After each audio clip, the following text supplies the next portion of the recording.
My muscles are clenched tight against the cold. If a pack of wild dogs were to appear at this moment, the odds of scaling a tree before they attacked are not in my favor. Officer nodded as if a question had been answered. Are there any adults, any grown-ups with you? Dumbly, Ralph shook his head. But one thing is certain, Percy must go to the underworld, find the master bolt, and reveal the truth. A strange fire burned in my stomach. The weirdest thing was, it wasn't fear, it was anticipation. Later, he answered her questions. He told her about his father and the history of cancer in his family. He told her about the pains he'd begun to feel as the new year rolled in. 136 days before, the week before, I left my family in Florida and the rest of my minor life to go to boarding school in Alabama. Then the turtles came inside first. Most of the house was still asleep when the turtles' captain got a bullhorn. Everybody up, he ordered. I adore my new job. Mr. Milani is like a second family to me. Here he is in this very exclusive little shop in the lobby of an incredibly expensive hotel. Despite the amount of research evidence that testifies to the shortcomings of many assessment techniques as a means of measuring educational achievement, existing assessment practices are so deeply rooted in our collective intellectual... Now I know you all are probably wondering, what do these individuals have in common? Well, they're all scholars. They have high GPAs. They're taking an honors curriculum. And they're all failures. Yes, that's right, failures.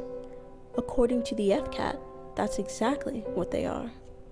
When I got my FCAT scores back, I was a little upset because I didn't pass. I was discouraged. It made me feel horrible, and it added a lot of pressure to me, and I felt like I was going to go under. The FCAT is a state assessment instrument. It actually determines whether students pass on to the next grade. I don't like it, and I don't feel like a test should determine whether you pass a grade or not.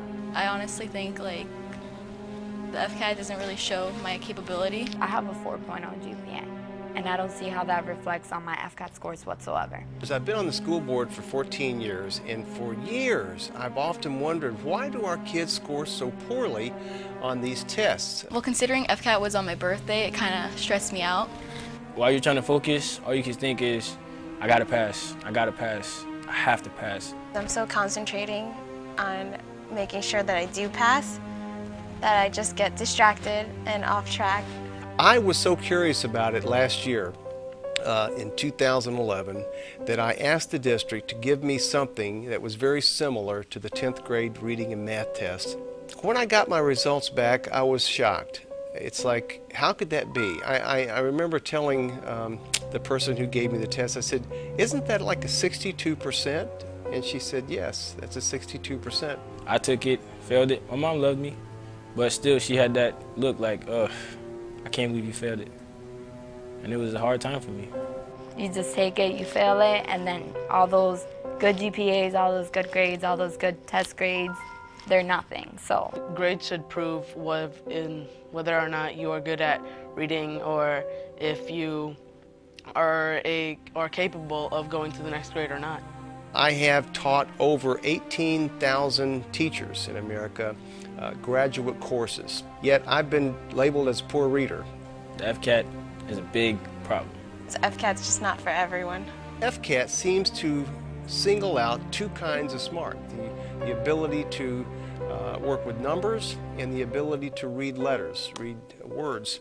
And that seems to me a huge limitation on determining how children can contribute to the world and how we can help them to maximize those particular skills. We've really got to be able to stop the madness and use these tests for what they were originally designed to do, which is simply be used as a diagnostic tool for teachers to help students to gain more clarity in their reading and math.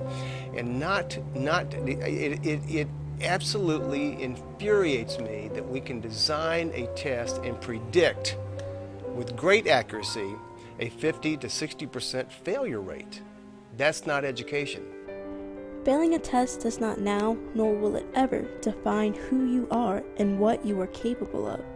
Each and every one of us is capable of doing extraordinary things, and one test does not determine your outcome. So is it fair for this test to label all of these individuals as failures? I don't think so. But for now, FCAT is and will continue to be the one deciding factor in the futures of Florida's students.